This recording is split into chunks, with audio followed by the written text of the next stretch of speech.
Thank you everyone for joining us. I'll be grateful if you could mute yourself, and we should start in a few minutes.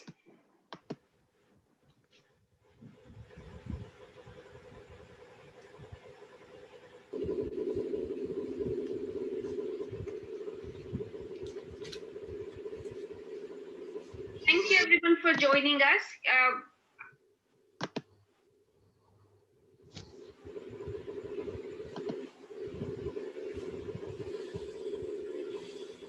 Okay.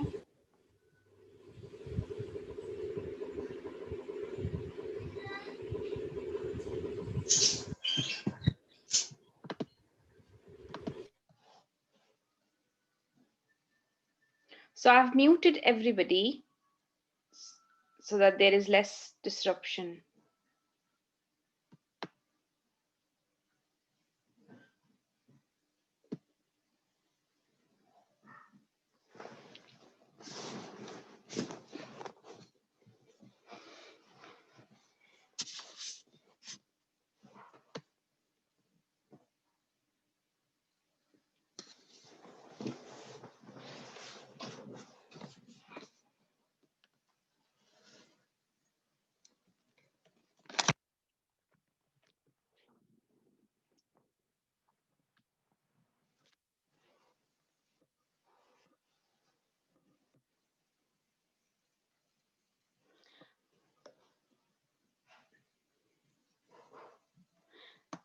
Thank you everyone for joining us. I'll just wait for a couple of minutes so some more people could join if that's okay, and then we can start.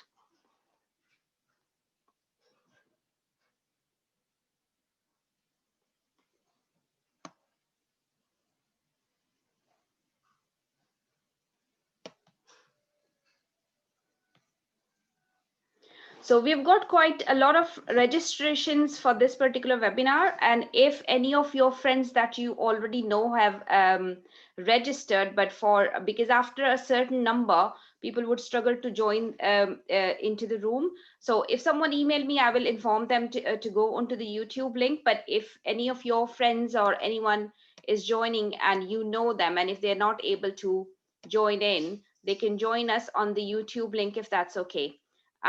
It gives the same sort of functionality of asking questions and listening to the webinar, and I will be able to manage that as well as the Zoom thing. So there is no difference in their experience whatsoever.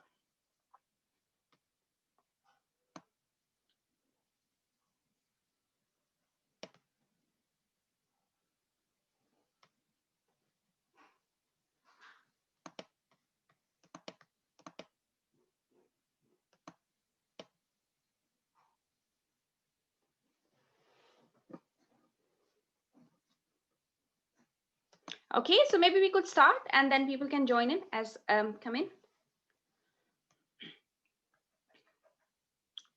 So hello everyone, Assalamu alaikum. Thanks for joining us in this webinar. We do this webinar, myself and some colleagues, we do this that every alternate Saturdays, but one of research is usually once a month. And our aim is usually to talk about various research and publications related aspects and answer questions that people have. Today's webinar has been very popular. We have got quite a lot of registrations for this. So hopefully, I hope that you will enjoy it, and a lot of your questions that people have sent me through emails, we'll try and answer those questions as well as take other questions after the webinar. The format would be that our speakers will have an opportunity to talk about their chosen aspects that they're going to talk about. And once they have finished, then we can take question and answer. So today we are going to talk about plagiarism, duplication, and salami slicing, concerns that everyone in academia faces when it comes to writing for your assignments for academic reasons, or when you are trying to publish something into the scientific community, in forms of journals and other aspects. And with the fact that we have got quite a lot of places where we publish these days, the concerns have become quite common. At the same time, there are quite a lot of misconceptions that people face, and the concept in itself can generate quite a lot of anxiety. So it's important to understand all those concepts, and that's the reason that we are going to talk about these various issues today. So the idea is that I will talk about a little bit about plagiarism and what plagiarism is. Then we are also going to look at in the academic setting, or as well as the publication sphere, that when somebody submits something, usually your text goes through a similarity checking through Turnitin or similar softwares. And there is also an issue of interpretation of that those reports, and how do you actually make sense of it, especially the novice academics and people who are relatively new in academia or into the publication sphere. They find it quite hard to understand how do you actually go about it, and when is it plagiarism and when is it not. So we are going to have a look at those aspects, and then we are going to talk about what is text recycling, what are different forms of text recycling, when is it acceptable and when is it not. So I hope I've just given you an overview. So first of all, plagiarism. Well, what is plagiarism? Plagiarism basically means that when you are trying to use someone's idea or someone's text or someone's explanation of something without giving them proper acknowledgement into your work. And there are different types of plagiarism, and all of them are very serious violations of academic honesty. Some common types include direct plagiarism, for example, one of them, and which means that you have used word-to-word transcription of a section of someone else's work. So you've just copied the whole thing without giving any attribution to them, without using any quotation marks, and you have used it in your own academic writing, be it's your assignments or be it's your scholarly work, publishing work. So that's called direct plagiarism. Then you have got self-plagiarism, where what you do is that you are recycling your own work published somewhere else into another article or into another assignment or some or things like that, and again without acknowledging that. Then the third form is also called the third form is called mosaic plagiarism, which is that we usually see that quite a lot when it comes to students, that, and especially when English is not people's first language. And what they do is when they read something in different articles or books or somewhere, and they think, this is exactly what I wanted to say, and therefore they just copy that text and use it into their assignments or into their scholarly work. And usually it is something taken from one paper, something taken from the other paper, but usually it's kind of taken from different sources, again not attributed to the author, again not attributed or acknowledged to the person who you have taken, not use quotation marks, not indicated in any sense that this work is of somebody else. And the final one is usually accidental plagiarism, where you have copied a text, maybe for the reasons of like you wanted to take something out of it, and you've put that into the document, and you have just forgotten to acknowledge it, or you've used that text into your own work, again without acknowledgement. So these are four main types of plagiarism. So we are going to talk about that, and we're also going to explore how we can actually avoid it. So our first speaker is Professor Raisa Gul. Raisa works at Shifa Tamir Millat University, and she's the Dean of the School of Nursing and Midwifery. And Raisa has only recently been, it has recently been announced that she is a recipient of President's Pride of Performance Award, which hopefully, inshallah, would be given to her in March 2021. So Raisa has worked for a long time at the Aga Khan University, and now working at the Shifa Tamir Millat University. And Raisa will be able to tell you a little bit more about herself. Over to you, Raisa.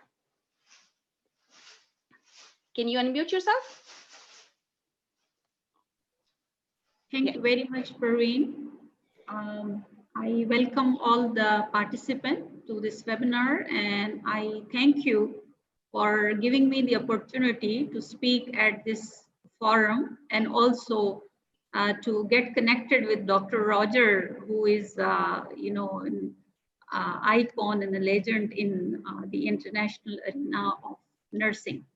I actually welcome all the participants, because what Parveen had told me, that it is not only nurses, but people from all disciplines. So once again, welcome you all. I will not spend much time on further introduction, but rather go to the topic, because there is, I think, a lot to say, though I have tried since morning to just speak to the point and the topic that I have committed. So I'm going to share my screen.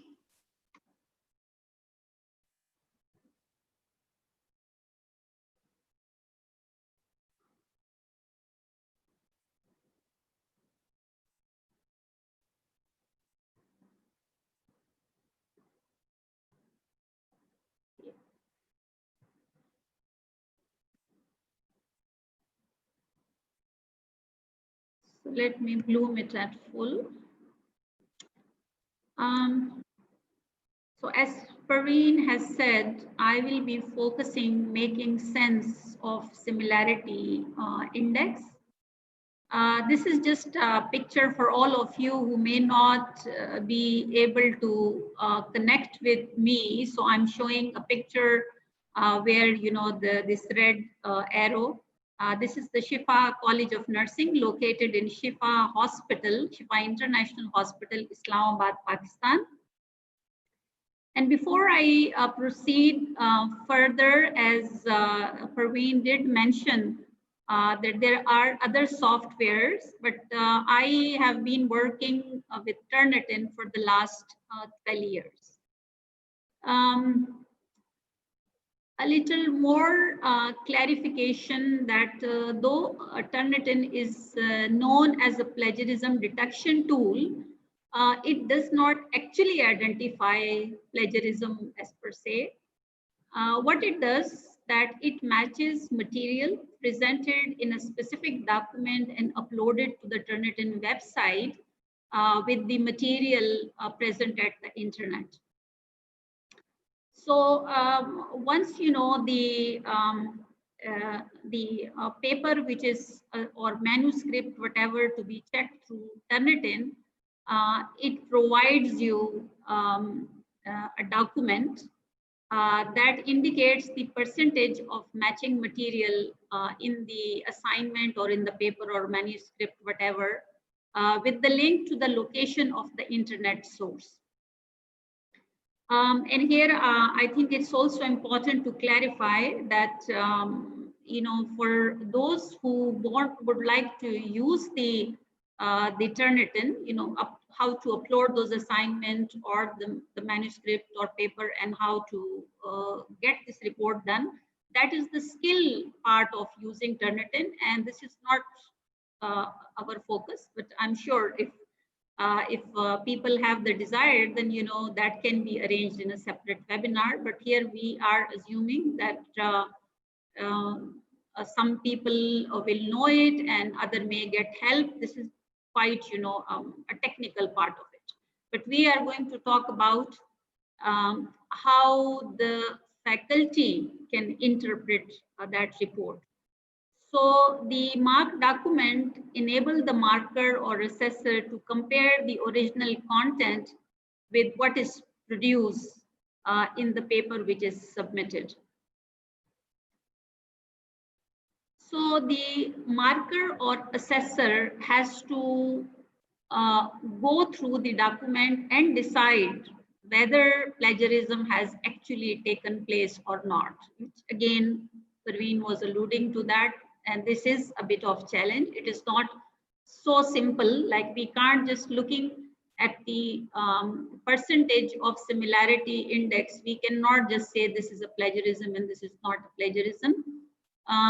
Although some percentages are determined by the university or some of the regulatory body.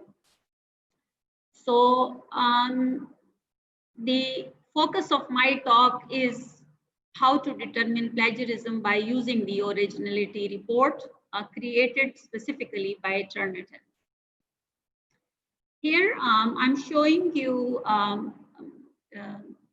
this slide, which is a screenshot from an actual report, originality report. And as you see here from the left top, it says similarity index 46%. Then as moving toward the right, it says the division of that sources. So internet sources 33%. In this particular report, nothing is specifically from publication, but 45% from student papers, which may be available on the internet. And here I think it's also important to say that what happens that whenever there is a paper submitted through this software, there is one feature of it which state archives.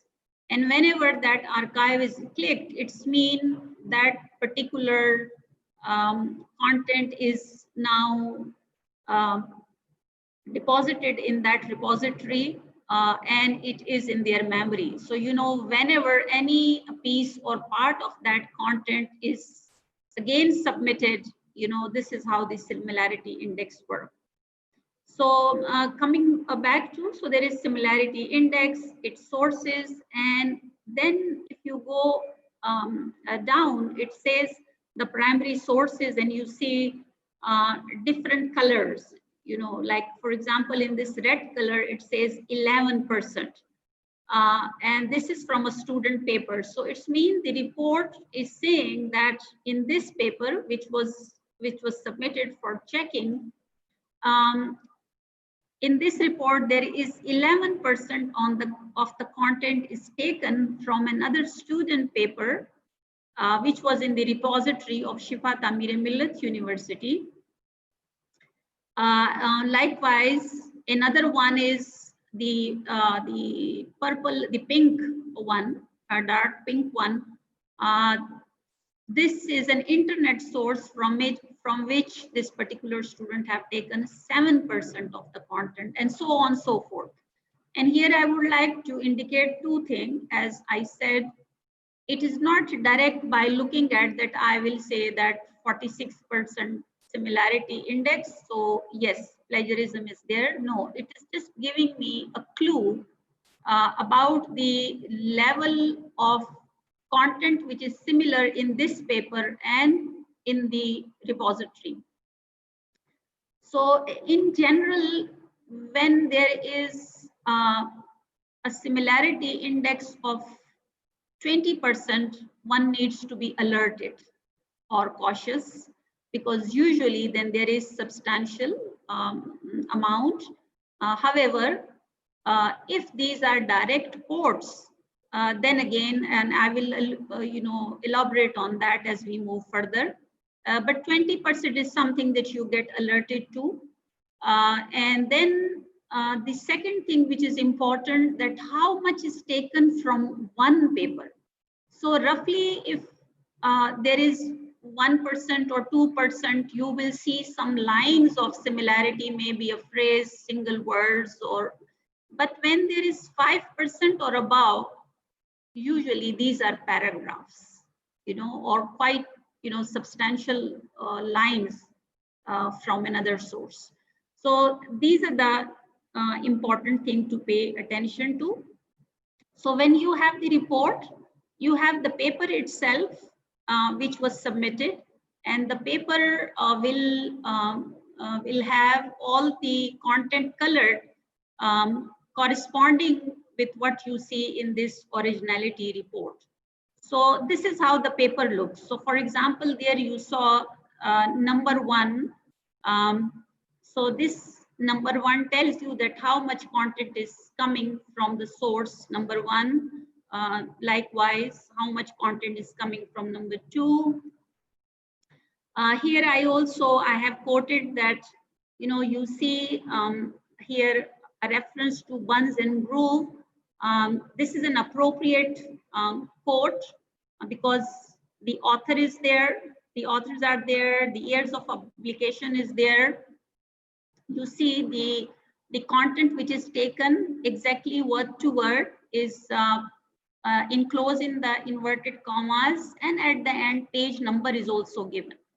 So this is part of Similarity Index. However, this is not an issue because it is properly cited or properly quoted rather. So now you saw the example of how the report looked like. I'm sure many of you have seen it, but I thought that, if someone, in case they have not seen the report, then they will be able to put things into perspective. So the key points in originality report are similarity index, the percentage, the sources, and content taken from a single source. That is very important. So the percentage of similarity, i.e. 6%, 40%, 100%, provides you good clue, but it requires deeper assessment. And here you see that I have bolded the 100%, because usually 100% is unusual, except if you have checked the paper through Turnitin and then by mistake your repository function was on, so the entire paper is here, then in the memory of the Turnitin. And when you want to check the same paper again, it will give you 100% similarity. So in a way, again, it gives you certain clue. So a smaller percentage, or otherwise, it gives you some clue, but assessment is required. So now we will move to how you will do this assessment. You need to answer the following questions. The first question is, what is the nature of similarity identified by the Turnitin? All the highlights, the different color highlights. And what is not highlighted by the Turnitin also?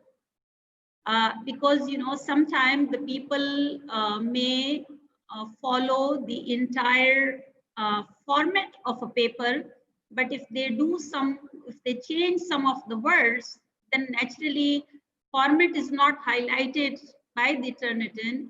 It's the assessor who will pay attention to that. And I have come across at least one thesis like that, in which the entire format was followed, and again that was picked up.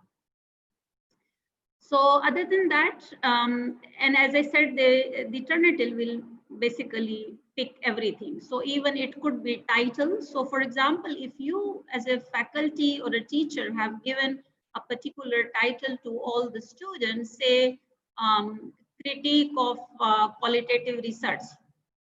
Now, because all the students will be using the same title, so you will see that even the title is highlighted. If there is a pledge about the work, because some university do have the policy that when students are submitting their paper, at the title page at the top, they confess or they make a pledge that this is my work and I have not taken it from elsewhere, and if I have taken, I have acknowledged it properly. Because the wording of the pledge is same, then again it will be highlighted. Likewise, headings. So name of the assignment, as I said, course, faculty, name of the course, name of the university, all those things. If it is, naturally it is for all the student in a cohort or in a program, then all of this will be highlighted. And we could just, we can ignore those things. Yes, it is similarity, but it's not an issue. It has to be. You can also look at the tables, figures, and there it is important because sometimes we do take figures from other publication, and we use it, it's not an issue as long as it is referenced properly. So, you will see that the entire table is highlighted or the entire figure, but if at the bottom you have referenced it, it is not an issue.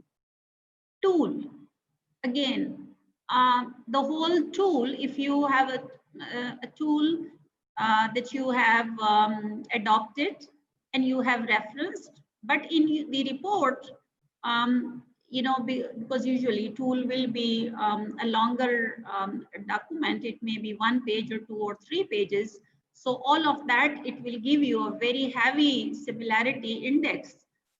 But if permission is there or acknowledgement is there, then it is not an issue. And here I will also suggest that if in a thesis particularly, if a tool is used and the tool is included as an appendix, so then it will be good that you remove that particular appendix. You have the Turnitin check without the appendices. So that's again a way to to avoid that label of high index. Reference list, again, naturally the references that from wherever you have taken, usually other people may have used those references too. So that will be highlighted and will be showing in the report. Again, the suggestion will be to avoid a high similarity index for those things, which will be a case anyhow. Those content like the title page and the reference list and also appendices, those could be then removed, and we should just check the body of the paper.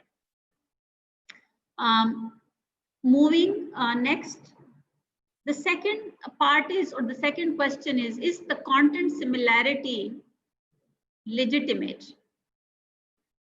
So what you need to see in the paper, what needs to be observed by the faculty member or assessor, quotes with full reference that have author, year of publication, content, and page number, as I show you the Buns and Groove quote in one of the sample paper. That's not an issue. It's legitimate because all the principles of quotation are followed. So if it is followed, it's not an issue. Another example is that you may see that there is a complete paragraph which is, with the author and year is given, but the content is not enclosed by the quotation mark. So this is not acceptable.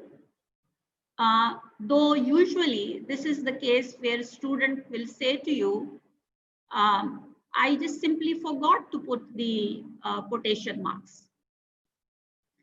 Now, if it is only quotation mark and page number is given, still there is some room that you give benefit of doubt to the student. But if there is no page number and no quotation marks, how will we know? Like sometime when the students say, I did not intend to have plagiarism, and I ask them, tell me, how would I get to know your intention if you have not followed the principle? And usually I do say to them that we know that even if you are hungry and there is some food lying there and nobody is there with the food, you take it and eat it. And then if the owner comes, you say, my intention was not to steal it. I was just hungry, the food was lying and nobody was there. No, that's not the case. If it is in the premises of someone, it's mean there will be an honor. And in terms of the published material, there is always an honor, whether it is from the website or whether it is from a book or an article. Likewise, if there are few lines instead of a paragraph, there are few lines And in those lines, some change, some words are changed randomly here and there, like, some people are trying to be smart, whether they do it innocently or they don't know or they do it purposely, but they will change some words here and there, and they think that that is okay, and now that is paraphrasing. No, this is not paraphrasing. It is called tampering with the work of someone else.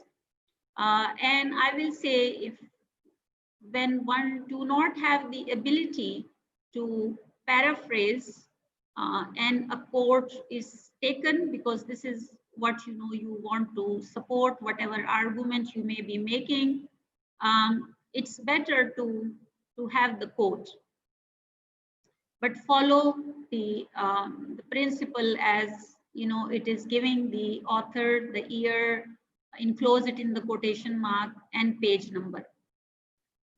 So, in this, when people do this kind of thing, this tampering, and they do not follow the principle, and they will say it was not intentional, I have difficulty to accept it that this is an inadvertent error. However, one thing which I do say, that the student must be taught the difference between quotation and citation, paraphrasing, sorry. A citation refers to both. So paraphrasing, quotation, as well as the consequences of plagiarism. So if the students know all of that, and then they tell you that we just did that by mistake, or we forgot, it's difficult then to accept it. Following further, somewhere you may see that there are few words or phrases or a full sentence with the author and year, but no quotations mark or page number, and sometimes even the some people will reference it inaccurately. And I will elaborate a little more on that, because sometimes what happens, say if I have taken some content from the original author of, for example, Dr. Roger. Dr. Roger has an article, and what I saw, instead of reading his article, I saw that Parveen has summarized or Parveen has paraphrased the work of Roger. And what I do, I take the paraphrasing of Parveen for Roger, but reference is that it is done by Roger.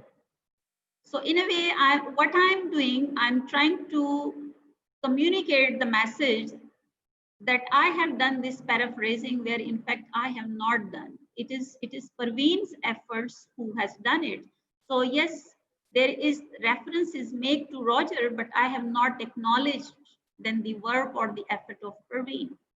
So it is all about giving credit to the person who has done the work. So here the question that we have to ask, and in this one in particularly, the elaboration requires some more deliberation, because we also need to pay attention to the nature of word. Is those words which are used. So what I'm saying, that sometimes if the words or phrases or a full sentence is stated with the author and year, but there is no quotation mark or page number, then one need to also look at it, that what is it? Because sometimes what happens in research, for example, and particularly in the methodology section, and say, for example, if it is a qualitative research methodology, so it's not unusual that people will talk about that that many people participated in the research, and the data was collected through face-to-face in-depth interview, and then the interviews were a transcribed verbatim. These are some of the very common sentences or phrases that which are used in the methodology section. So again, one needs to pay attention to that, whether the student could have done something differently, or uh, that is okay. So that's an area where one need to use their discretion. Likewise, when somebody is stating or referring to the themes or categories of a research report, of a research study, and if it is several categories, then the person, and if the person has or the student has stated, say if, again, Dr. Parveen is saying, making reference to a study by Roger, and saying Roger, did this study, and the year and the name is given, and then the finding showed 6 themes which are A, B, C. Now, ideally, the page number should be given there, but even if it is not done, the year is there, and the theme or categories, because in that you cannot change it. You should not change the name of the categories or the name of the themes. So the best thing is that yes, the page number should be also given, but if it is not, again, that is an area where you can use your discretion. And I will also say that, when I'm talking about using your discretion, that how many times is this done by the student in one paper, or in one course, if there were different assignment, is the student repeatedly doing that? Have you advised the student? Have you indicated this to the student? That this thing should not be done. So these are the kind of things which will come in your discretion then.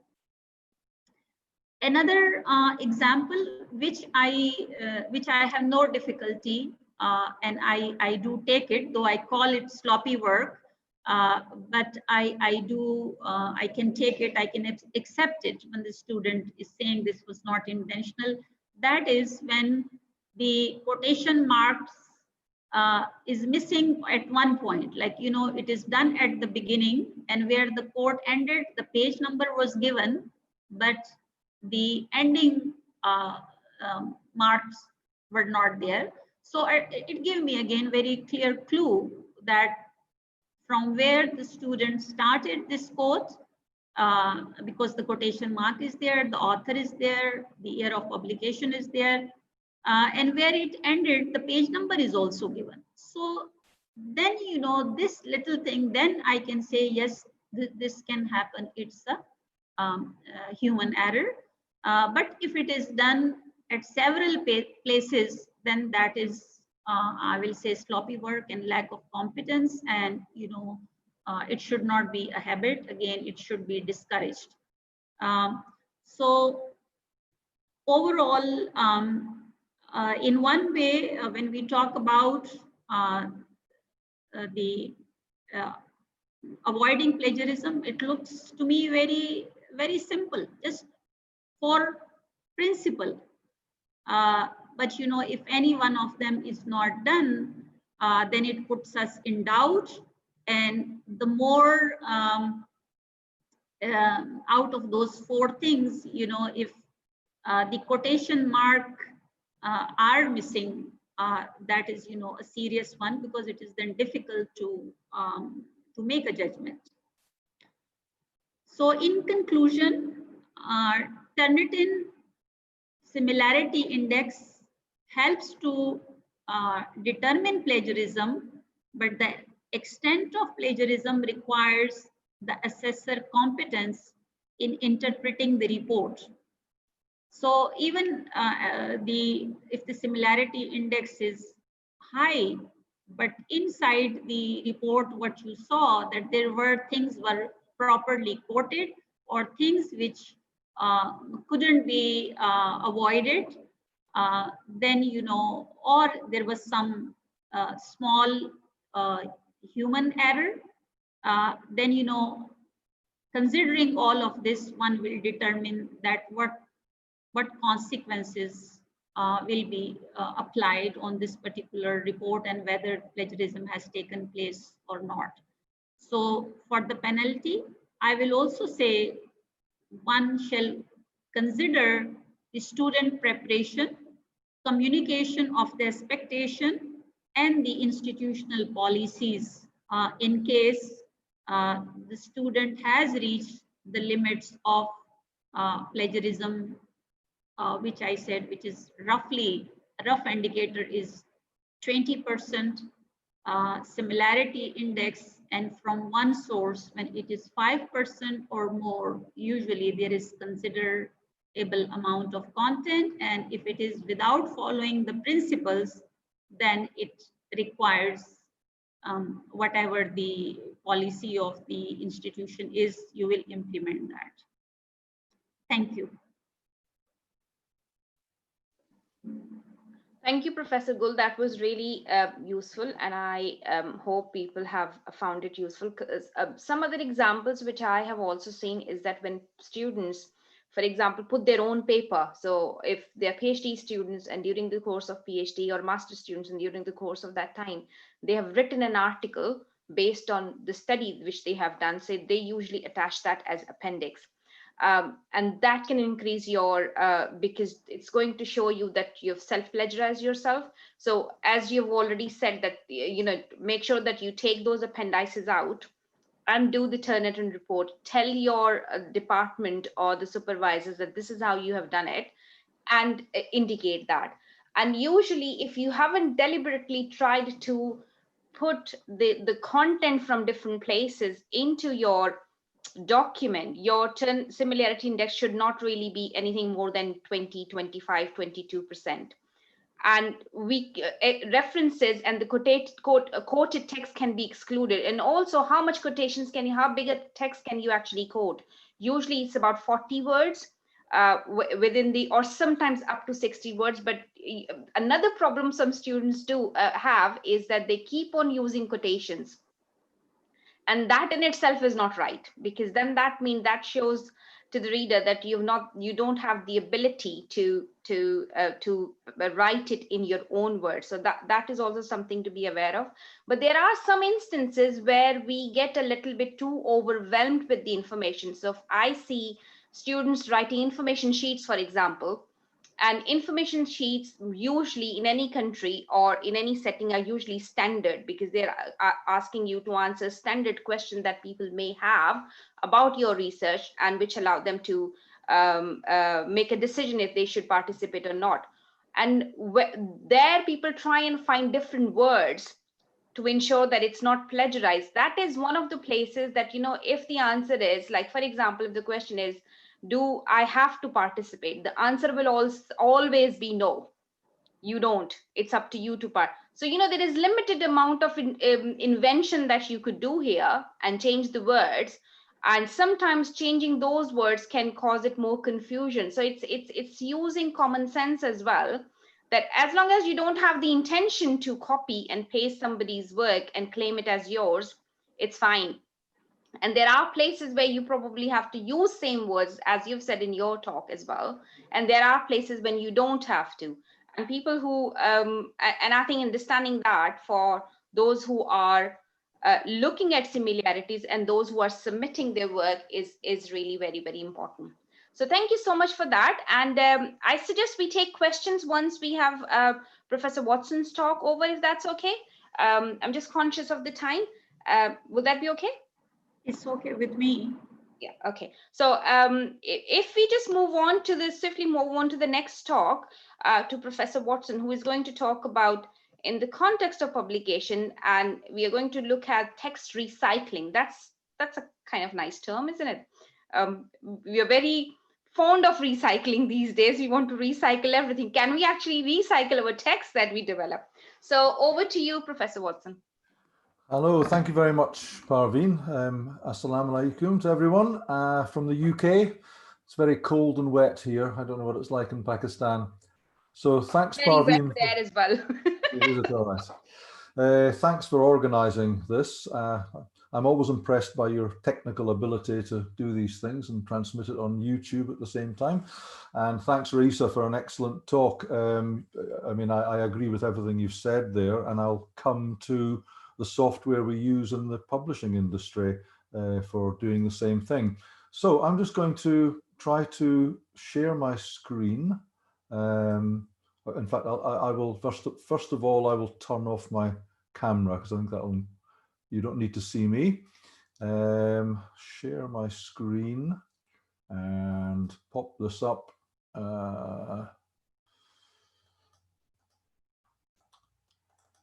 And is that okay, Parveen? Okay. Can't hear you. Yeah, it looks good. It's okay, fine. Good. Thank you very much.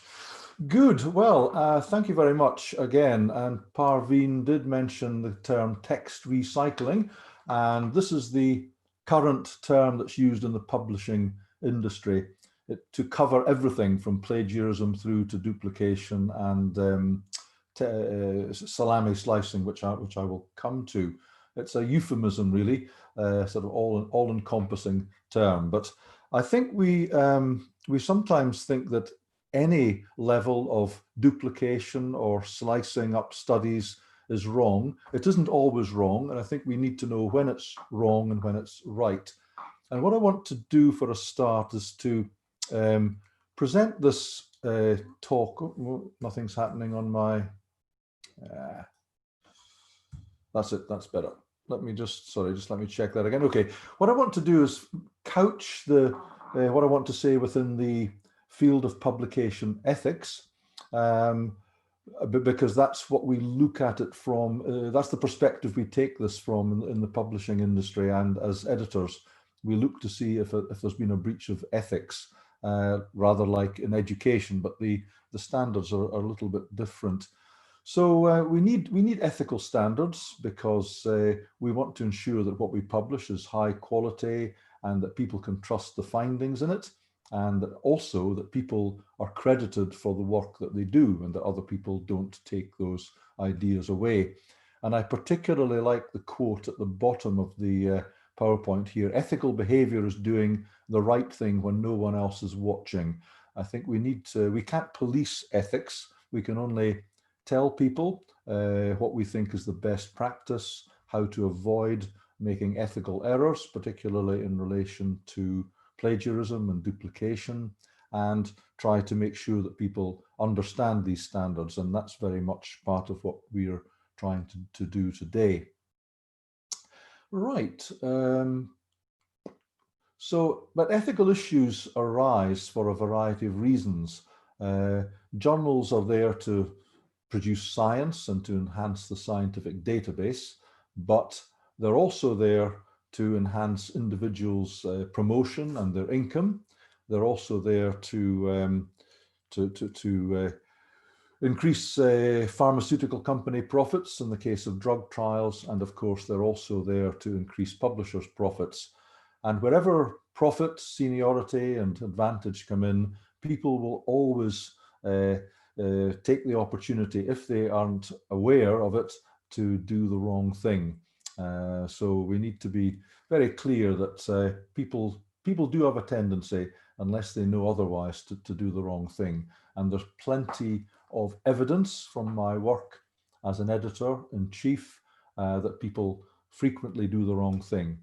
There's never any time in my whole career as an editor, which is over 20 years now, that I haven't been dealing with some kind of ethical issue concerning duplication or plagiarism or some of the other things which I will tell you about in a minute, but I will focus on the duplication and the salami slicing. You may know about COPE, the Committee on Publication Ethics. It's there, as it says here, to promote integrity in research and its publication.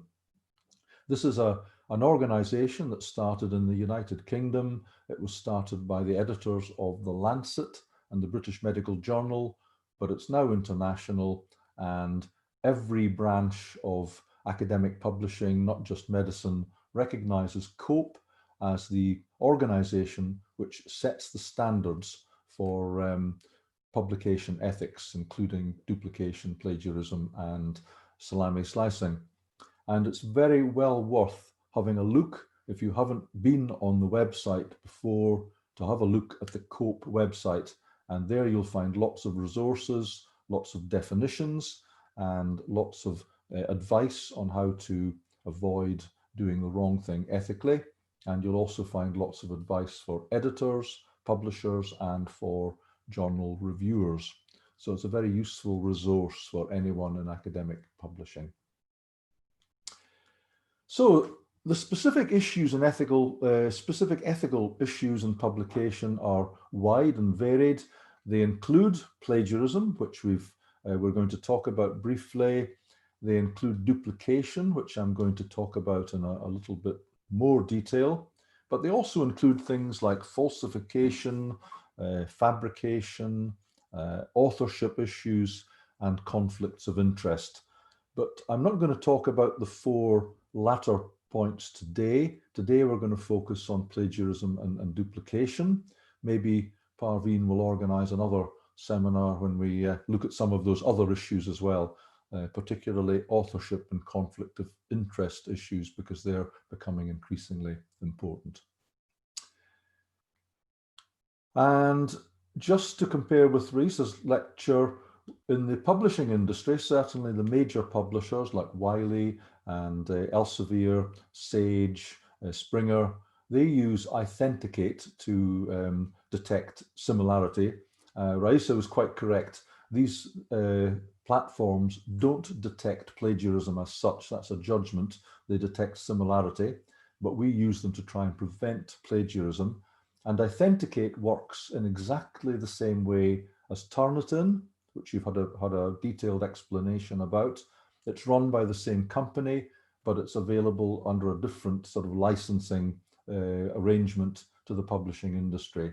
Individuals can use it, but if you've been watching the chat during the last presentation, you'll see that I put up some information there which says that it costs $100 US to run one manuscript through Authenticate. So I wouldn't advise you to do that.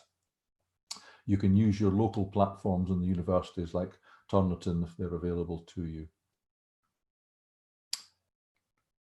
So plagiarism, I'm just going to very quickly talk about plagiarism. I think it's very clear what plagiarism is. Plagiarism is never right. It's always wrong, but there are different reasons that lead to it. But basically, as Parveen said, it's the unreferenced use of others' published and unpublished ideas. And by unreferenced, of course, we mean unacknowledged. Essentially, if you are deliberately plagiarizing, or even if you've done it by accident, you're appearing to claim that someone else's ideas are your own. And just be aware that plagiarism doesn't just cover publication, it covers ideas as well, and can cover things like research proposals and research ideas. So it doesn't just concern the publishing industry, it's much wider than that. And also another not so common these days, but it has happened, is submission under new authorship of a complete paper, and sometimes in a different language. It's very difficult to get away with doing this in the same language these days. You will be caught because plagiarism detection software will ultimately find you out. And the way that most people who plagiarize are actually caught these days is when people do systematic reviews and they find the same paper written by different people. And this is a deliberate attempt to deceive and to claim credit, and a very serious issue indeed. The other thing that sometimes happens is people publish it under a different language and claim authorship of a paper that was published originally in another language. That's simply plagiarism as well. But that is much more difficult for us in the publishing industry to detect. So we don't really know how often that happens, but it does definitely happen. I don't want to scare people or be too negative, but try to avoid at all costs being accused of plagiarism, because it's a very serious charge indeed. People can lose their jobs as well as losing their reputation. And the other issue with plagiarism is that it's not just an ethical issue, it can be considered a legal issue as well. So you have to be very careful to avoid it. But I'm sure that nobody listening today has any intention of being caught plagiarizing anything. The more subtle issue is that of duplication and salami slicing. I'll explain what the diagram is down at the bottom right in a minute. Duplication is, when it's wrong, it's basically about not republishing the same findings more than once. So if you've published your findings in one article, you can't use them somewhere else. So duplication is sometimes, as Parveen said, called self-plagiarism. So you're basically taking your own ideas from one article and putting them into another one. That is often wrong. There are circumstances which I'll come to under which you can do that, but the bottom line basically is it shouldn't be done unless you're being very careful of or have particularly good reasons to do it. You also cannot submit the same manuscript to 2 or more journals at the same time. This is considered duplication, and it's a question that I'm often asked about when I do writing for publication seminars around the world. And the reason for this is that you sign a copyright agreement with one journal when you submit to that journal, and you specifically say that you are not submitting it anywhere else. So if you submit to 2 journals at once, that's an ethical issue and it is covered under duplication. And of course, it sometimes leads to the same paper being published in 2 different journals, and that's a very serious issue as well. So duplication is often wrong, but it can be right under circumstances which I will come to. The next point, which is a more subtle point and more difficult to describe really, is called salami slicing. And it means not dividing one research project into many small papers. Now, a salami, you won't have these in Pakistan because they're a sausage made from pork, but they're an Italian sausage. It's very hard, and to eat it, you have to slice it into very, very thin slices. So that's why it's called salami slicing. And just in case you wonder, I know that not salamis aren't available in every country. And so salami slicing is an issue as well, but it's not considered as, sorry, I knocked my microphone. It's not considered as serious as duplication or plagiarism, but you don't want to get a reputation for salami slicing. And salami slicing, or duplicating studies too much, can lead to problems for you, because sometimes published articles have to be retracted. And that's, again, something that you don't want to happen if you can possibly avoid it. Okay, so there are good practices in text recycling. I'm back to the title of the talk, text recycling. We'll use that as a general term. There's bad practice and there's good practice. I'll give you some examples of bad practice, and all of these are examples of things that I've encountered as an editor. For some reason it's frozen again, Parveen. Oh, there we go. Right, so bad practice, essentially publishing the same study in 2 different places. And that seems like a very unlikely thing for people to do, but believe me, it happens a great deal. And often I have to deal with cases where we discover that an article published in one of my journals has appeared elsewhere, or vice versa. And it can take us many months and sometimes years to get to the root of this and to find the cause of it and to get people to admit it. And it often leads to retraction of 1 or more of those studies. Another problem is people arbitrarily dividing studies to achieve more publications. If you set out at the beginning of a project to get as many publications as you can out of that project and just divide the studies up without giving it any real thought, that can certainly be a case of salami slicing, very extreme sort of duplication of your study, and really has to be avoided. And I'll come to some ideas about how you can avoid that in a couple of slides' time. Something else that happens, and it's happened just recently in my journal, and it's happened several times, is publishing multiple outcomes from randomized controlled trials.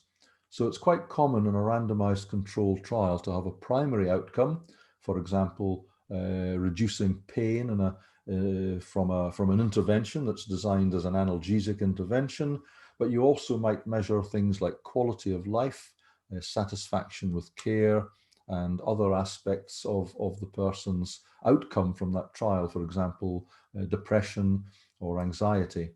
However, if you don't publish all these in one paper, or you publish the outcomes in separate papers without acknowledging that the other papers exist, and that's usually how people get caught, unfortunately, then it's a case of duplication, and it's a very serious case indeed, and has to be avoided at all costs. The publishing industry and the research sort of bodies these days, the research community, have tackled this by encouraging people, and in fact, for most major publishers, making it compulsory for randomized controlled trials to be registered in advance on a recognized trials database. For example, the clin.gov site in the States. There may be an equivalent one in South Asia or Pakistan. I'm not sure. There are several of these around the world, but clinicaltrials.gov is the major one in the United States. And the point behind registering these trials is that you state at the beginning what your primary outcomes and your secondary outcomes are, so people can actually check. So if you state that analgesia is your primary outcome, you shouldn't go and publish other papers separately on the quality of life for the depression or whatever, without acknowledging that those are secondary outcomes. So I've had several cases where papers have had to be retracted from my journal and other journals as a result of doing this. Another thing that leads to bad practice is fishing for results in large data sets.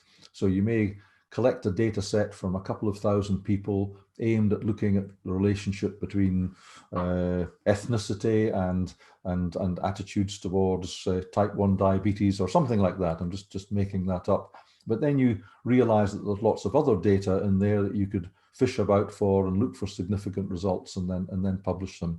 That shouldn't be done certainly without acknowledging it, and certainly not without setting up proper research questions and proper text data mining methods and such like. So you've got to be careful for looking for results and data sets other than the ones that you set out to look for. So those are just some examples. I'm sure there are more. Parveen may have some more examples, as Risa may have, or you may have some more yourself to ask us about after I've finished. So that was bad practice. The best practice in text recycling basically is to plan your publications from projects at the start of the project. Some people leave this until the end, but you should be very clear at the beginning of a major project, certainly, what the publication outcomes are going to be, and stick to that. Don't change it halfway through in order to get more publications. Don't start adding publications at the end. Plan to have 3 or 4 substantial publications from the project and leave it at that. It doesn't do you or the funders or the public any favors if you publish lots of other trivial studies from the major one. I used the word substantial there, so do try to publish substantial aspects of a study. Substantial is a matter of judgment, and it's really left to you to do this and for you to justify, but do try to make sure that you're publishing sensible and substantial aspects of a study. For example, if you did a PhD study over 3 years and you did a literature review, and then you did a major survey, and then on the basis of that survey, you may have done some experimental work. Those would all be legitimate separate publications. And also, it's not a bad thing to slice it up that way, because if you try to get all those into one paper, you wouldn't be able to do it justice and you wouldn't have enough room. So that's an example of where you could have substantial aspects of a study that could be legitimately published as separate outputs. But don't try to go beyond that if you suddenly decide there's some other interesting aspect of your study.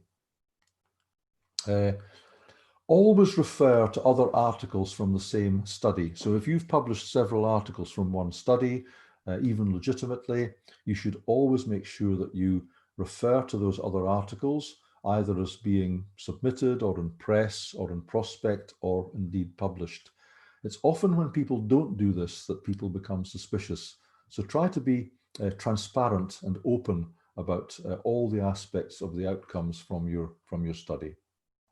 Don't try to cover it up. It's also good practice in your study to say that this particular aspect of the study comes from a larger study so that people know. If you do these things, it's very rare that you'll get into any problems. It's when people don't do these things, whether by accident or deliberately to deceive, that problems arise. Then, if in doubt about anything, consult an editor in advance. Don't try to do things without consulting if you're not sure. It always helps to consult an editor. Most of them will get back to you and give you advice. And if that advice is that you can't publish, then don't send it to that journal. You may be able to find another journal in which to do it, but don't try to do it without being transparent about it. Do make sure that you seek advice. And finally, and it will happen, it does happen sometimes, if you're accused of duplication or indeed of plagiarism, and there is some reasonable explanation for it, don't panic, don't run away if you haven't done anything wrong, and don't ignore any accusations or letters, because it's often the case that people question the veracity or the how rigorous a study is from this point of view. If you are accused, if somebody raises it, then offer a comprehensive explanation to the editor, and 90% of the time you will be okay. And again, I've got an example very recently of where someone was accused of duplicating a study. They'd used the same control group to measure against several different outcomes, and one of the studies didn't have the right registration number in it, and we couldn't find the other study.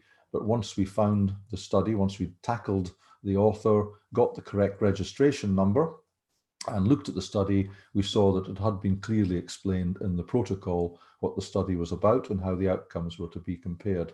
So that was an example of where somebody was accused, but then they were able to clarify.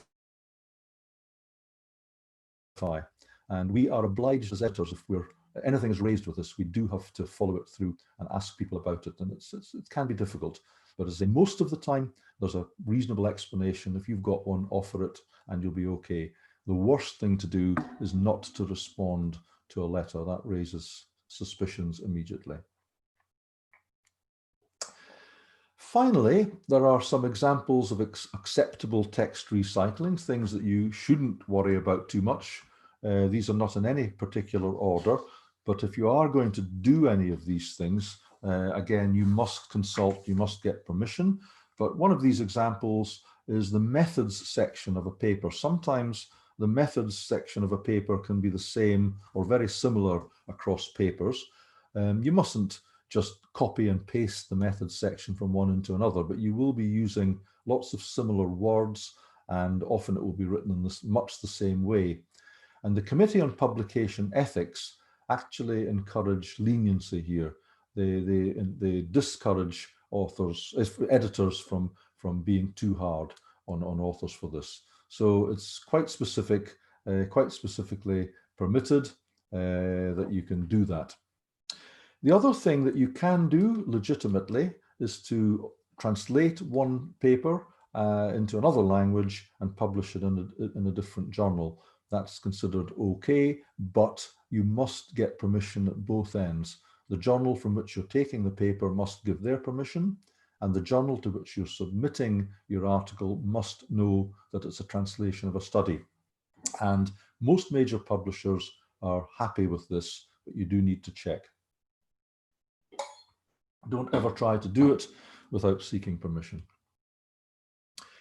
You can also publish different levels of publication, by which I mean if you've published a large study in an academic journal, but there are aspects of it which might be interesting to a clinical audience, sorry, I've misspelt clinical there, but clinical audience, then, and there are clinical journals which they might read, but they would never read the academic journal, then again, you can do this. You can provide a different version of the article, but again, exactly the same as the bullet point above, you must get permission from both ends. You must get permission from the journal where the study was published originally, and you must let the other journal, the receiving journal, know that this has already been published. And of course, you must refer to the original study.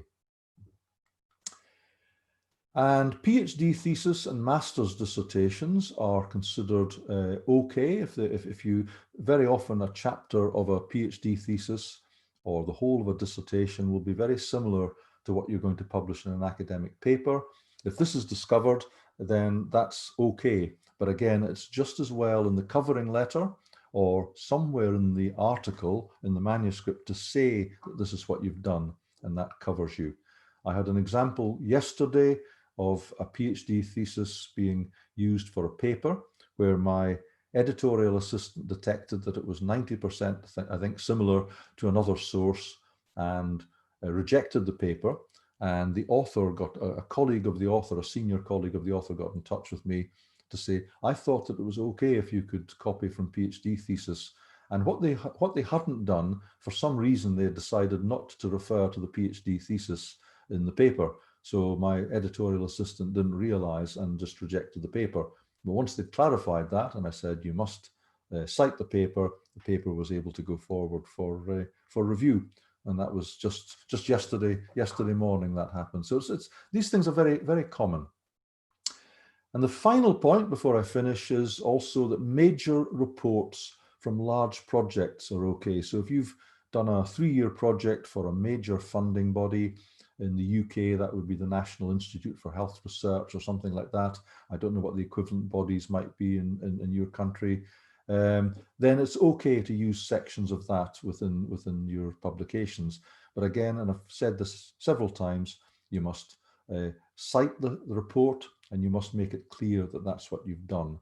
Don't try to hide it in any way. That always leads to problems. So the most common word I think I've used here is permission. The second most common word I've used is transparency. These are the things that will avoid you getting into trouble for text recycling.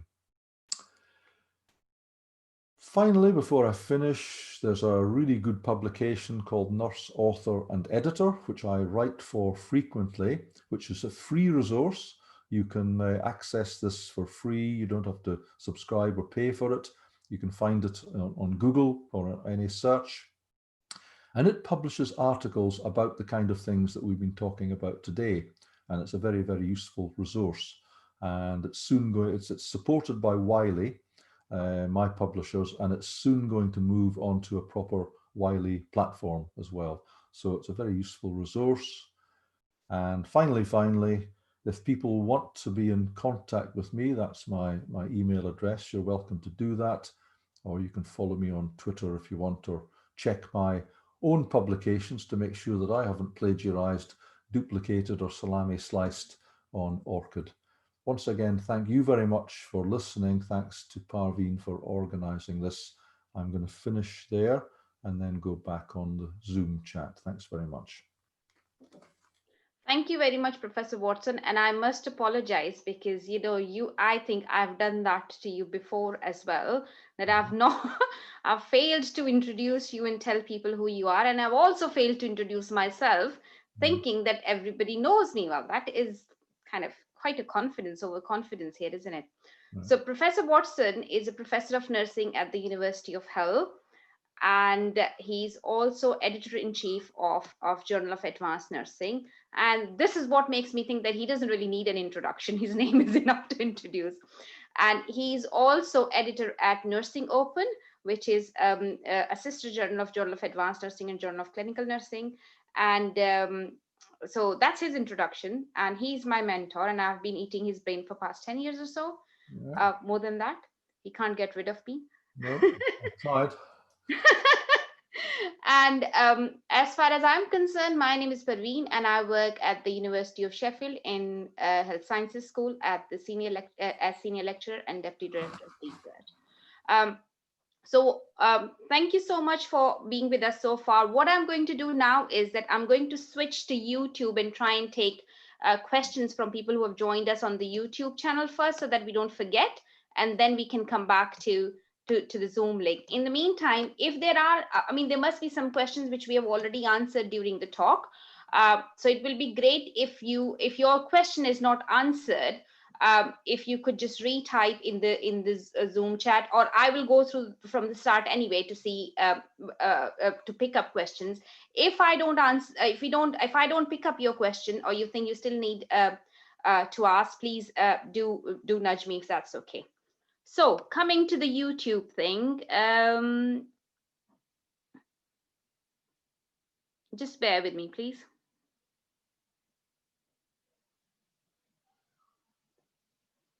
So there was one question about,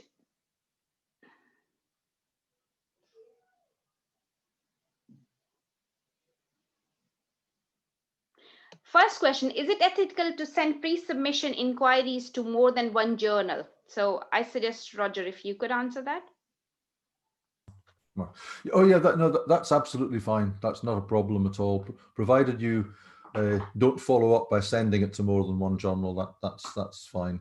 I think pre-submission inquiries can be very useful and might help you to know where to submit your paper. So yeah, that's fine.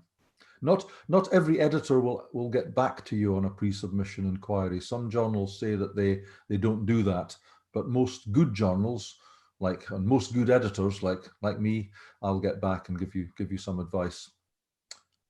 And me sometimes. Yeah, and you, yes. Another question, I think we have answered this question, but Saima, pick it up if we haven't. So the question was that is it ethical, salami slicing, is it ethical in some cases? So I think you've mentioned quite a few examples, Roger, Yeah. where it's Yeah, okay. no, it's salami slicing as such isn't wrong. I think it depends on how thin the slices are. That's it basically. You know, it's got to be managed properly, because if you did a 3-year project funded for millions of US dollars and you published one paper out of it, that wouldn't be very good. You do have to slice the study up, but when it gets to salami slicing, which is very, very thin slices, you've got to be very, very careful. It's a very gray area, right, Raisa? May I add something to this question? Yeah, sure. Sometime it is done. I agree with Roger that the slices should not be very thin, that it doesn't make sense. But sometimes it is required because for publication, the space in journal is also limited. There is a word limit. So again, it is in connection with what Roger is saying, that if the project is that big, if it has very clear different aspects, it cannot be all squeezed into one into one bite and to follow the limit of the journal. So that's why one need to do that. But if clear reference is given and the piece itself makes sense, it is substantial, then it's not an issue. Okay. Thank you, Raisa. Next question, I think, is to you, Raisa. Anwar Siddiqui has posted a question, but he also emailed me. The question was, to the best of my understanding, similarity detection tool only detect the text and doesn't identify the possible plagiarism if present in the form of tables and figures. How can you detect that? Would you like to take up that? It may, if it is part of the table, I haven't come across, but in tool I have seen, it does pick up the tools. I think for table, sorry, go on. Go ahead for tables. I think for tables, it is always best practice. Sometimes students do use tables from different books or journal articles or some of the other stuff in their dissertation, or sometimes in published material. And sometimes you may want to copy your own figure published in one article or in one place or in your thesis into your into the other source. In that case, you should always acknowledge where you have taken the text, and usual practice is that you usually put the detail at the bottom of the table. And in Pakistan, I know majority of the university use APA style of referencing or Harvard style of referencing, and that does give you clear indication as to how you do that. As far as software is concerned, it does pick up anything that you have uploaded in text. It doesn't pick up anything that is in JPEG format. So anything which is in photo format is usually not picked up, but then it depends who is reading through it and how they're making sense through it. And people usually come back and ask you, is that your own work? Or because even in journals, you have to tell the editors that are the tables and figures your own, or have you adopted them? And if you have adopted them from somewhere, do you have the copyright? I don't know if that answers your question. Another question is from Anwar Siddiqui again. Some publications use some control group data published once and repeat that in the next paper in matching control for subsequent studies. Would that classify as plagiarism? I think Roger did touch on that a little bit with regards to randomized control trial. Yeah. I don't know if there's any more that you would like to add. No, that's absolutely fine, provided that was made clear in the protocol that you've published with a trials registration site, and provided that you make it clear in the article that that's what you've done. And that's exactly the recent example I had in my journal, where that happened in another journal, and there was just confusion about what had been done. And once we clarified it, it was okay. Okay. I'm just going through the question on the Zoom chat now. I've sent everyone my PowerPoints, by the way. So someone mentioned we suffer from stealing our ideas. We need to enhance ethical issues in our institution in the Middle East with regards to publication. I guess that's just a comment. I don't know how to answer that. Yeah, I mean, I don't know which ideas you mean. But I think one way to stop having your ideas stolen is to publish them as quickly as possible. These days, for articles that are provided the journals allow it, there are pre-printing sites. MedArchive is the major one, and it's considered a good thing to put your article up on the preprint site without review, making it clear it hasn't been peer reviewed before you send it to a journal. And that way everybody knows it's yours, and it has a DOI, it has a URL, and it's got your name next to it. For other ideas, generally, what I tend to do is put it out on my blog, and that's dated. And if anybody else uses my ideas after that, not that anybody finds my ideas that useful, but if they did, then I would be able to point to my blog and say I'd written it there. So I think getting things into the public domain, and the internet's very useful for that, is a really good thing to do. Or if you present it at a conference and make sure that you're the first to present that idea, and if anybody else uses it after that, they're in trouble, you know. But pre-printing's the way that we're getting around that with publications these days. I think this one is quite a hard one. So some of the strategies that Roger's mentioned obviously are useful, but sometimes I think it's an ethical sort of aspect. Sometimes people deliberately would, like, if you have discussed, or people have that thing that this was my idea and someone have stolen it, but it may be that more than one people, a person is thinking about the same thing, and you haven't had the chance to work, but they have. So I guess knowing individually that stealing someone's ideas is not a good thing to do, and therefore we shouldn't be doing it, but then at the same time understanding that people can think alike, and while you think it's your idea, but if you haven't done anything with it, and so just questioning that, I know it's quite a difficult debate, but I'm just raising this in the context of Pakistan, where people might think that this is happening, but I guess both sides needs to be considered. Do you have anything to say about that, Raisa? It's a difficult question. I think there was a quote which was used by Roger, that if no one says, I am not, I don't remember the exact word, but something that, ethics is something that, individual is aware of, if no one else is aware of, the individual is aware of, So, thinking, and yes, it could be that there may be similarity. People can think in same way, but then the answer will be that if I had an idea and I have not done anything about it, and I have not shared it anywhere, and if you have the same idea, then why will I accuse someone else? But if I have shared it somewhere in a discussion or somewhere, and then somebody else has picked it and worked on it, then it's an issue. So I think the real we know ourselves. If I have done something wrong, definitely I will know if no one else will know. Thank you, Raisa. It has to begin from ourselves. Thank you.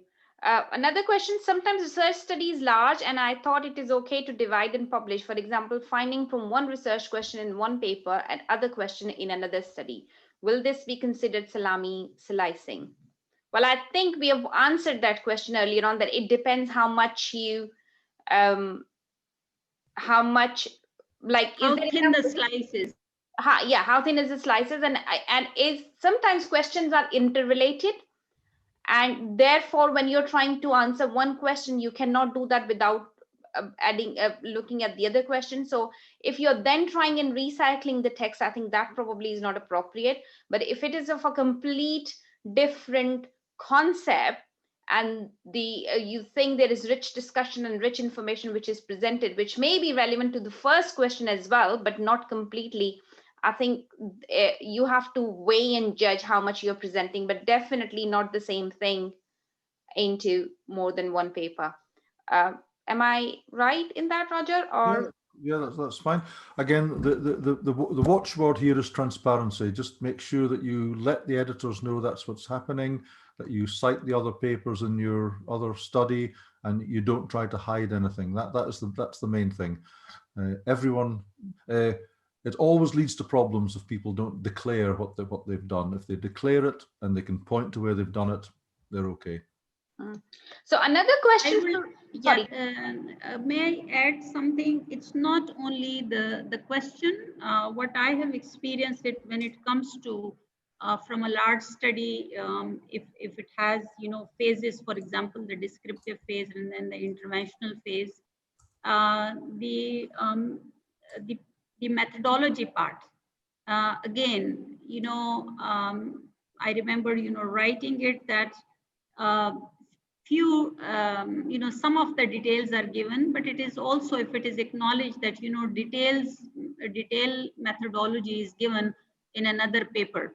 So but again, not giving anything is also I think giving difficulty for the paper. So there one could briefly provide some information, but give reference to the detailed methodology if it is already stated. So again, coming back to the point of transparency.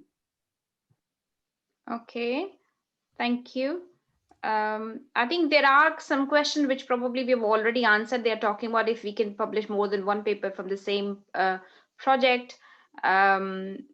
Is it possible to submit full paper to other journals which previously has been accepted as a conference paper and listed in internet as a conference paper? Yeah, I've tried to answer that in the chat, but quickly, if it's been published as a conference paper, as a full paper, and it's on the internet, you can't do that.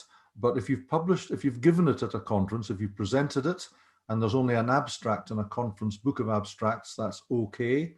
And generally speaking, the abstract should be no longer than 1,000 words. That's a kind of a rule of thumb that we use in the industry.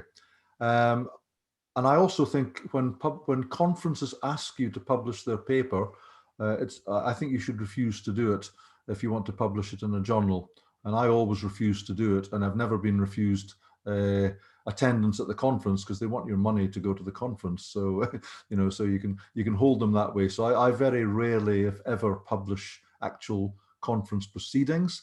I just publish an abstract and keep the findings for a proper academic paper, because basically nobody's going to go back and read the conference proceedings. They tend to be a bit of a waste of time. Mm-hmm. Okay. Tasneem Afshah, your question, I am not exactly sure what your question is. I'm just going to ask you to unmute yourself, and if you can ask your question that way, that would be useful. I'll just go through the other question, then come back to you if that's okay. What are the social consequences of salami slicing?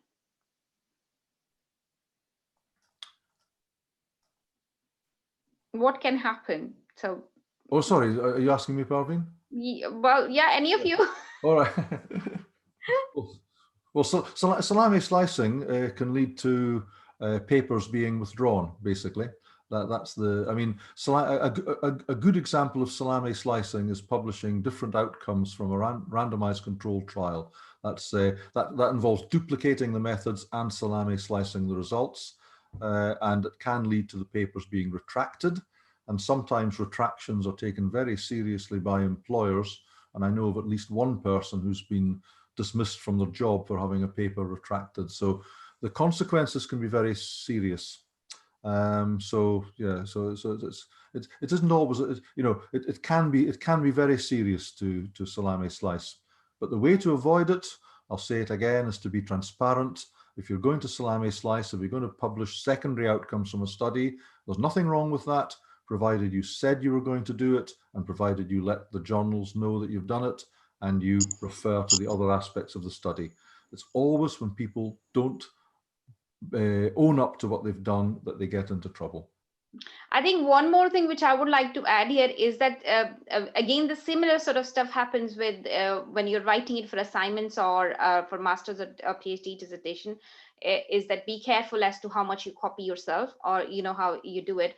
But then at the same time, sometimes students have a tendency to try and use the same topic for nearly every assignment. I had a student who has done whole masters on hand washing. So every module, every assignment was something to do with hand washing. And we do get quite a lot of queries where students say, oh, well, I have studied this in my master's and I would like to carry on this as my PhD topic. I think what you need to understand, it's good thing to try and look for different topics to broaden your thinking and to broaden your exposure when you are doing your assignments in masters or whatever program you're in. It's always good to do that. It does sound a tedious thing to do, but it's always better to do it. B, you have to think, it may be that what you worked in master's thesis, you may want to extend it for PhD, but the question that you have to ask yourself is that what is it which is different that you are going to do? So again, that perhaps is not completely related to salami slicing, but one of the things which is very common, which then perhaps can end up, because if you are doing the whole thing on hand washing, so at the end of the day, yes, you may have talked about hand washing with regards to health promotion or with regards to, I don't know, infection prevention or something else. At the end of the day, you are going to recycle your text somehow or the other. So just be cautious about that. Um, does anyone else have anything else to add, or shall I take another question? No. Take another question. Tasneem, I have unmuted yourself. So would you like to ask your question?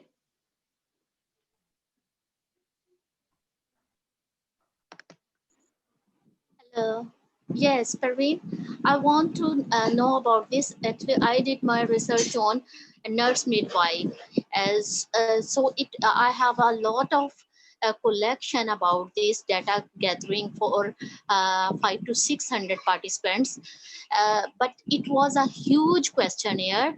So my supervisor told me that it is good. This area of population, required population, is not very suitable in Pakistan. You did answer only 2 questions and explain at one. So my question is this: is it good that I will do a series of researches on the same data? Is it okay or not? So Yeah. Yeah, yes, this is the case of sort of, I described it as fishing for data in a large data set. But again, it's okay, provided you've got genuine research questions before you go in.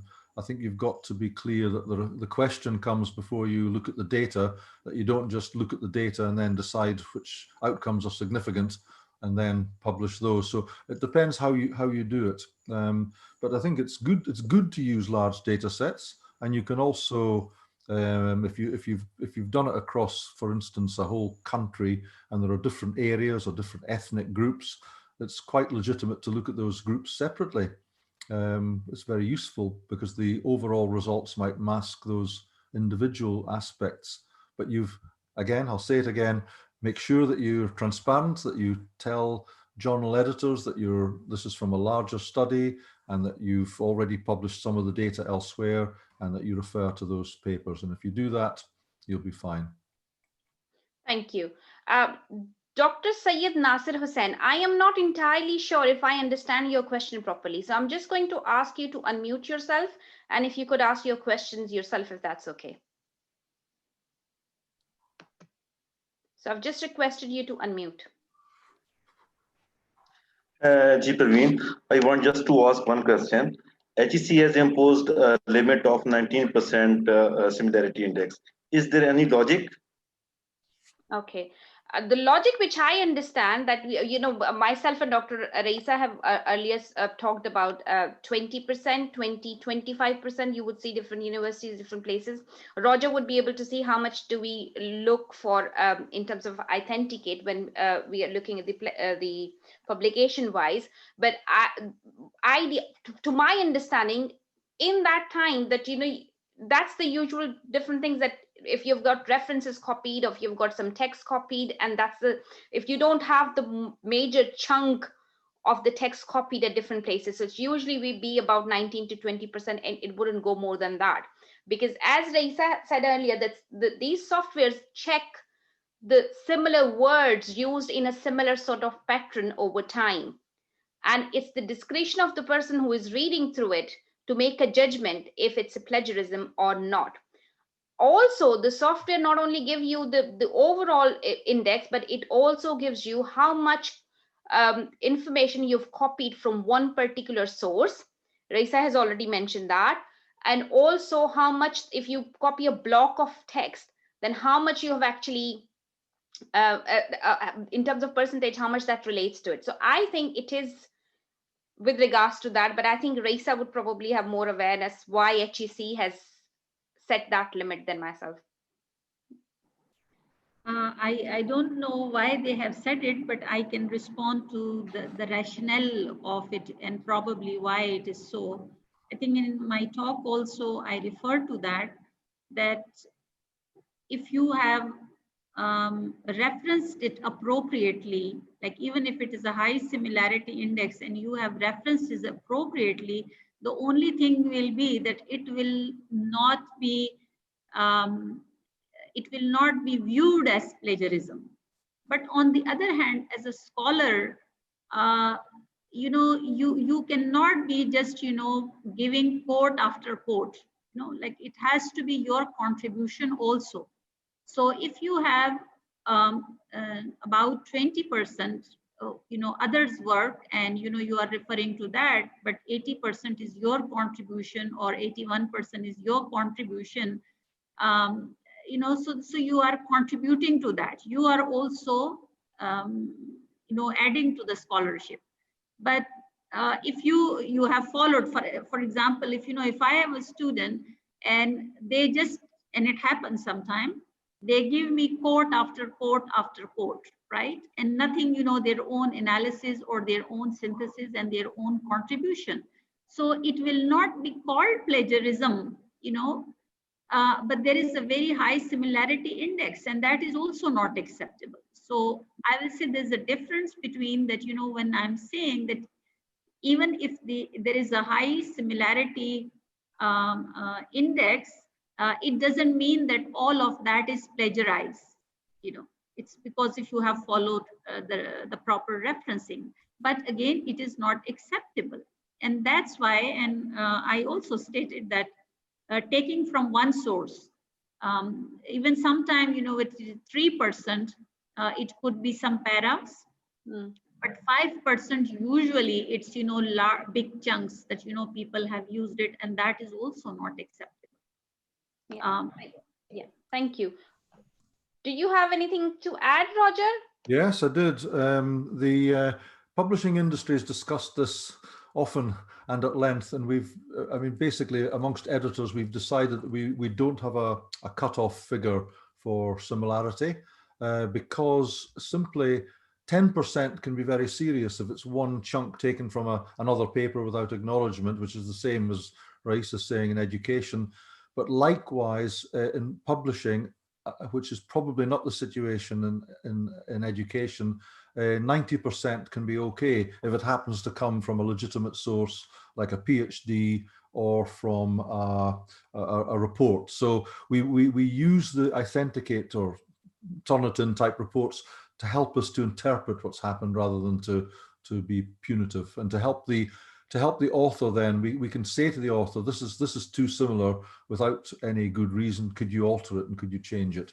Because what we're trying to do is to stop publication of material that's already been published, because it causes problems for the journal, for the publisher, as well as for the author.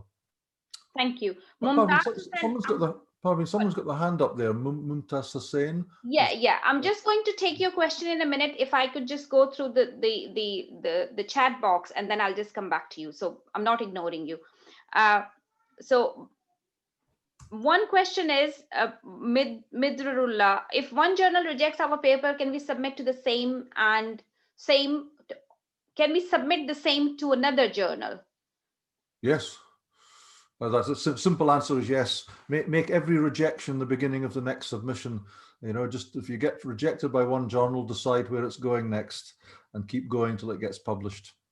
Yeah, I think I will only add that, consider the feedback that you have got. Sometimes the feedback feedback may not always make sense, but usually feedback improves the quality of the work that you have. So consider feedback for why it is rejected. And if you find something useful, use that to improve your manuscript and send it. But Roger, can you submit into the same journal?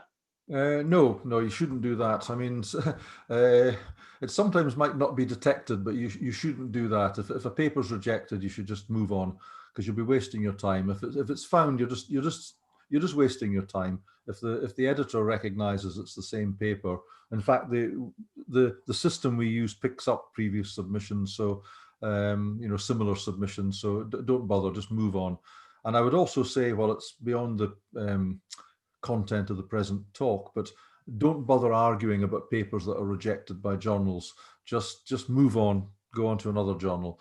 Unless there's been some complete misunderstanding. I mean, sometimes I will reject a paper and say it's a randomized control, I'm rejecting it because it hasn't been registered, and they say, but it has the registration numbers on page whatever and you missed it.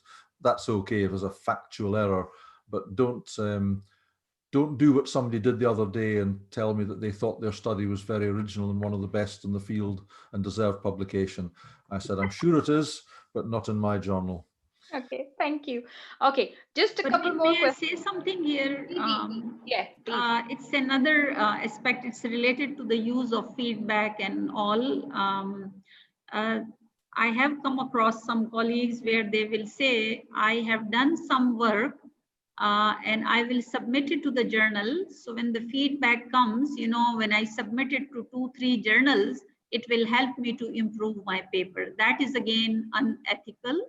And I think people are using that strategy, but we have to think of the people who will be reviewing it. Usually the reviewer are also, they are researcher or academician or whatever, and their time is precious. So we have to be mindful of the other people time until I'm sure that I have done my best. You know, I have put my effort, only then it should be submitted. Yes. Thank you, Raisa. So Yes. next question is Thank you. exactly the same. In Pakistan, most of the journals do not reply the submission well in time. So can you submit in more than one journal? No, you can't. No. And as Raisa have said, reviewers sometimes, like if I take my example or Roger's example or Raisa or many of us who are on the call, we review for more than one journal at one time, because we review topics, we review studies which are relevant to our expertise and our topic. So let's say if somebody was working on something to do with gender or gender-based violence and in Pakistan, so the chances are it may end up with me, or so there are limited people. So it can be that, you know, you may have submitted to different journals and it may end up going to the same person, and that would be really very, very bad for your career and for everything else. So and journals do ask you to agree and to clarify that you haven't submitted this to any other place. So it's not acceptable. Um, okay, another question, how much similarity index is acceptable? Asma, I think we have answered that question. If you've got anything else, just ask if you're still not clear, but I think we have tried to cover that one earlier on. Fakhar Zaman, how to write a research paper. So apologies, but today's talk is not relevant to that. We'll try and talk about that in some other time. And there are some videos on the YouTube channel and you will find useful. And these are building towards it, because it's not easy to tell somebody what to do and how to write a paper in just one go. There are many different things that you need to understand when you're trying to write a paper, but today's not the thing for that. Okay, and okay, so I am done with the text questions, and I would like to ask Mumtaz, I'm just going to unmute yourself, so if you could ask your question. Yes. My question is that I did in master in sociology and also MPhil in sociology, same area of research, and also doing PhD in Punjab University, Lahore, Pakistan, in same area. My question is that when I publish the articles from MSc, master thesis, or MPhil and PhD, I can in Salami ceiling or not, So if you're using the same text, because my area of research is same. okay, so I will ask. My area of research is, yes. Okay, so if I understand your question correctly, correct me if I don't say that you're trying to ask that your master research and PhD research is on the same area, same topic, same discipline, field, or whatever you call it, and you're concerned that if you publish something out of it, will that be considered salami slicing? Is that right? Yes, yes. Okay, so I will ask Roger to answer that question. No, I mean, if they are different studies, that's no problem at all. I mean, it's a virtue to publish lots of things from the same area or field, as long as you're not publishing the same study more than once. If your PhD and your master's were the same study, then that wouldn't be acceptable. But if it's different studies, different data, even if it's the same research question, that's not a problem at all. And I think people, like, for example, if I take example of Roger, his work is around dementia and feeding difficulties, and he has published lots of stuff around that topic. I have done quite a lot of stuff about the domestic abuse and gender-based violence within the healthcare context and outside healthcare context. Raisa has done quite a lot of work about in relation to nursing, image of nursing, and various other bits with regard. So we are publishing within the discipline or within the issue around the same topic, as long as you're not copying and sending the same thing from the same data or from the same participants. I don't think that's a problem. I would add another example. Having same topic, one topic could have several aspects. Like my work in written feedback. So again, I have done some descriptive studies. Feedback pattern in university student. One of my student, Lubna, she has done that on university student. Some people have done it that how they cope with the feedback. Somebody has done it with the quality of feedback which is given. And there are also interventional studies that where teachers are trained how to provide quality feedback and whether they were able to do so.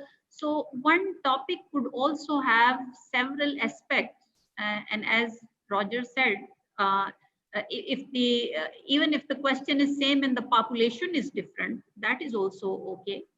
And one has to check out the same thing in different population. It is kind of replication, and replication is allowed. Okay, thank you so much. I think we've answered almost all questions. There was one last comment, and where they were asking that could they ask Roger about tips from Professor? Can we ask for tips from Professor Watson on how to publish in Gen? I would like to say that read author's guidelines first, and can people email you to ask for tips, Roger? Yeah, they can, but it's the same tips as getting published in any journal. The 4 rules of writing, and the first one, Parveen's just said it. Read the guidelines. The next one is write to targets and count the words as you're writing, so you don't write too little or too much. Seek some advice on your writing. Get someone to look at it. And the 4th rule, I've already said it, is treat every rejection as the beginning of the next submission and send it somewhere else. But you're welcome to contact me if you want any advice. But I've put up the link to my YouTube channel there, so there's lots of different PowerPoints on there. If anybody didn't get my PowerPoints today or haven't got those links, you've got my email, or email Parveen, and she can give you my email or whatever. But I've put my email on the chat a few times, so you can find me there. I'm very easy to find on Google. Yeah. Okay. And there are some other presentations which are available. Roger and myself did another talk about on writing for publications, and that's available on the YouTube channel as well. So please do refer to that, listen to it, and then if you still think that you've got more stuff, you can always come back to us. So I think that's the end of all the question and answer. Is there any questions that you would still like to ask, or have I missed someone? So please just drop a text. If not, I would say a very thank you ever so much to Roger as well as Raisa for giving their time, for doing a very informative discussion today, and to all of you for joining us, to all of those who have joined us on YouTube, those who are going to watch the video later on. And if you have any questions, please do get back to us. You've got my email address, you've got Roger's email address, you've got our Twitter handles and other aspects, and I will ask Dr. Isa if she's happy. I will share her email address with you as well. But please, we are happy to answer any questions and help you understand. But please always make sure that you do some homework. But Parveen, there's one more question. Person has a question. Sure. Azir Ulan. Yes. Yes. Hello, sir.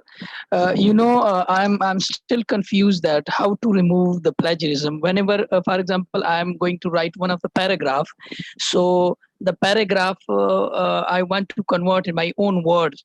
So I have listened, I have read from many of the authors that it is plagiarism basically legally. So what will be the procedure that I should rewrite again in my own words? If you use the same words as someone else, you're allowed to use a certain number of words. I mean, usually 10 lines of text or something like that, and you've got to quote it properly. If you rewrite it in your own words, that's a good thing to do, but you should still recognize that the ideas belong to someone else and put a citation into those ideas. You're perfectly covered if you do that. I think Risa, you covered this. I mean, I think you probably would agree. Yes, I will add that I think from where to begin is that you need to maybe pay more attention to your writing skills.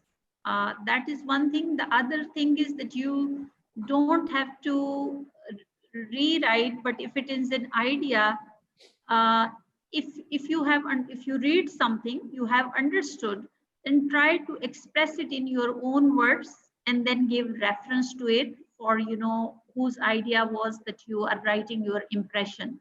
So it becomes easier rather than in whatever sophisticated way or words which are used by another person. You're not trying to summarize that, but whatever impression you have, you're writing that impression in your own words, and it does require some writing skill too. I do acknowledge that. I think one of the technique which may help and which I've suggested to many of my students, that when you're reading something and you think this is the idea and you want to convey the message, and you read and read and read, then have a break. Leave that reading aside, leave everything. Let your brain think what is it that you want to write, and write it in your own word. Write in simple language. This is something which I have learned from Roger. Do not try and kind of use very fancy words. Try very simple words. And sometimes, I mean, if you, sometimes it happens that especially when English is not your first language, you can't think of a word in English, and in that case just write it in whatever language you work in. So for my case, you just write it in Urdu and then think about the word later on. And once you've written something, then you can always edit and improve it. If you haven't written anything, you're never going to be able to improve it. So once you write something, then leave it aside, then go back to it after 1 day or so, and then you yourself will be able to see if you can understand that and how can you make it better. So I think these are some of the tips which would help. Yeah, were you saying something? Yes, Nazir. Yes, madam, I have already experience about to write some things, but again, my mind, I'm thinking about it, that if I'm going to write again the things, the ideas of another person, maybe there will be some biasness come in my mind. Is it plagiarized or not? If it's your I'm adding something. If it's your view, and if you haven't copied the text as it is, thinking this is exactly what I wanted to say, and copied it, it's not plagiarized. Chances are when you have thought yourself, when you've written yourself, it's not plagiarized and it never comes up. Sometimes it does happen, and I was asking Roger only yesterday that when I write about something, I end up write the same thing over and over again without noticing. So if I'm talking about nursing, so chances are my first sentence would always be nursing is an integral part of healthcare system, and I can't help it. Is that plagiarism? Am I plagiarizing myself? So I think over time you become conscious of that, but as long as you're not copying from something, it's fine. And then you can ask somebody else to read it for you and to edit it for you, if that helps. So thank you, madam. There is one other question. Some people, I'm lecturer, so some my students are using 3 words. For example, if they are going to remove the plagiarism, so first 2 words are whenever you are write combinedly the first two words, and after that you add the third one, so it could be a plagiarism. They are thinking such like that. They are very mindful in this situation. Is it? I have told him that if you will rewrite this 3 or 4 words in your own words, maybe there will be a little bit change the ideas of the previous author, or he is going to quote or write. So is it plagiarized or not? It depends on what they have written. There are certain words which you cannot. What is your name? There is only one way to ask that question, isn't it? Yes. Or, what are you called or something. There are only a couple of variations that you could do. So as we all of us have said, that as long as you have not copied the full text and 3 or 4 sentences or 2 or repeatedly did that, I think people who are checking, who are reading, they use their expertise to see that, plagiarism, is it plagiarism or not. But I think the simplest answer is, as long as you haven't copied and pasted from different places, it's fine. And as long as you acknowledge it, you can write anything you want from another source and reword it in any way you want, provided it's accurate, but you must give a reference to that source, and then you're completely clear. I think you might be worrying a little bit too much about this. I think you've really got to make an effort to plagiarize. I wouldn't. It's difficult to do by accident. Okay, thank you ever so much, everybody. I would be really grateful if you are happy, and if you can open your videos, we may be able to take a picture, if that's okay. And if you all are okay, and then we can finish the webinar, if that's fine. So thank you so much for joining us. And as I say, please do ask us if you have got any questions. Do get back to us, and we will try our level best to answer. And apologies if there are any questions that we have not managed to answer, or if you have asked and have not managed to cover. Okay, so am I okay to take a picture? Some people are too shy. Not everybody's video is on. Do you mind putting your video on?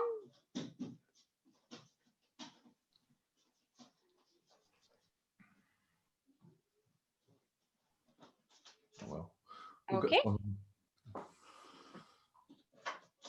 Thank you, everyone. Thank you. Parveen. And see you again soon. Thank you, everyone. And Allah Hafiz. Thank you so much for joining us. And we shall see you at some other time. If you've got any questions, any feedback, do email me. Thanks a lot. Bye-bye. Bye. Bye.